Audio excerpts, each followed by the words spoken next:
2 weeks ago, I went along to a book signing of Harryhausen, The Lost Movies, which is a new book by John Walsh.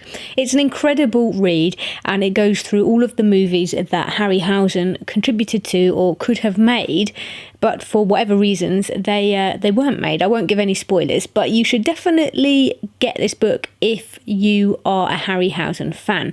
Now, Harryhausen was one of the people that inspired me with my own stop motion work, and I had the pleasure of meeting him actually in 2010 at the London Film Museum. I won a competition, he saw some of my animation, and it was a really fantastic experience. And doing this 2 weeks ago, it was kind of an extension of that experience.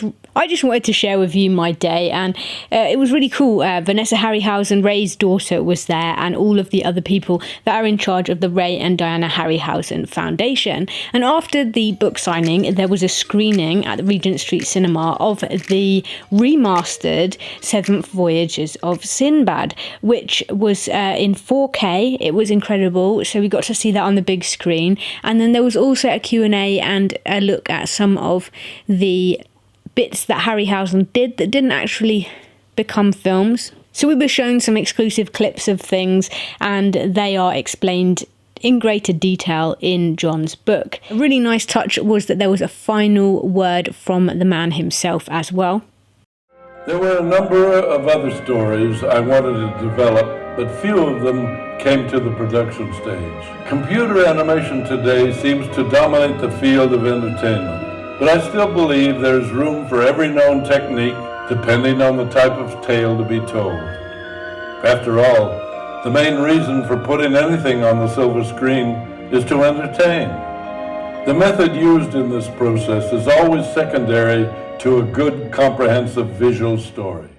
And in the bar after the screening, I had the pleasure of meeting this wonderful Alloceratops made by Mike Tharm. He is a stop-motion animator and fabricator of wonderful armatures and creatures and techniques. He's incredibly clever, and I'll put a link to his YouTube channel in the description, because if you're interested in stop-motion, which if you're on this channel you probably are, then his work and what he shares is going to be of interest to you too. And he's actually working on a film as part of his master's degree, which is going to be part of the centenary celebrations that are happening next year for Ray Harryhausen, because he would have been 100. And there's going to be an exhibition up in Edinburgh in the UK, and yeah, if you're interested, all of the links to Ray Harryhausen related stuff will be in the description box. I just wanted to share this with you because it's of interest to me and it's related to stop motion animation, so I hope you've enjoyed seeing a little bit about my day, and yeah, I will catch you in the next video.